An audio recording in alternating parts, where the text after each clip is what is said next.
खत्म नबूवत, वो थामे हुए था सदाकत का परचम, वो थामे हुए था सदाकत का परचम, मोहब्बत अखुवत शराफत का परचम।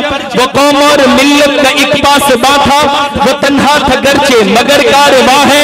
नबी की मोहब्बत के गुन गाने वाला, नबी की मोहब्बत के गुन गाने वाला, सहाबा की हुर्मत के गुन गाने वाला, वो कुरआन की हुर्मत के गुन गाने वाला, मदारिस की हुर्मत के गुन गाने वाला।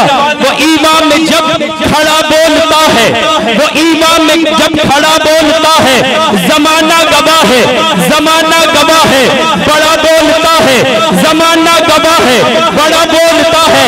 दबा ना सका कोई आवाज उसकी, तखय्युल से ऊंची है परवाज उसकी। बम धमाके भी उसको डरा ना सके हैं, बम धमाके भी उसको डरा ना सके हैं, हुक्मरान भी उसको झुका ना सके हैं।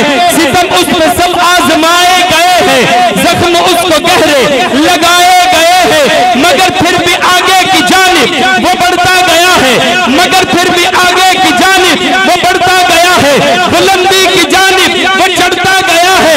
उसके हिस्से में झुकना, उसके हिस्से में झुकना नहीं है, ये फजल खुदा का है। उसके हिस्से में झुकना नहीं है, उसे अपने काज पर, उसे अपने काज पर कामिल यकीन है।